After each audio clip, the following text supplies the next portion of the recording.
Un cop feta l'anàlisi, vaig veure els resultats. No s'ha detectat cap variant genètica que pugui ser responsable de la clínica que presenta la pacient. No obstant, s'ha detectat la variant en heterozigosi 2221GA-P-GLU741-LIS en el gen X, classificada com a variant de significat incert.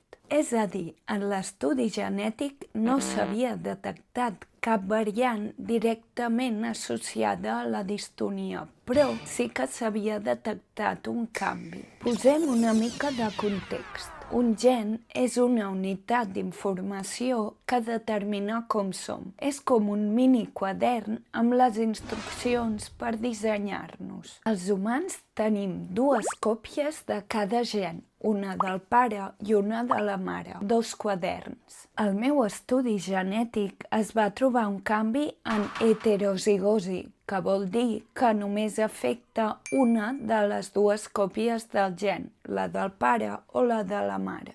Com si només un dels dos quaderns tingués una pàgina estripada. El número 2221 indica la posició del canvi en la meva informació genètica i les lletres indiquen quin canvi ha suposat. La molècula G, que era la correcta, ha estat substituïda per la A, i això, per insignificant que sembli, pot tenir moltes implicacions. El quadern donarà una ordre errònia i en lloc de fabricar-se una peça que es diu àcid glutàmic, se'n fabricarà una que es diu lisina. Això pot fer que la proteïna que es produeix al final del procés no sigui l'adequada. Ara bé, això quins efectes pot tenir?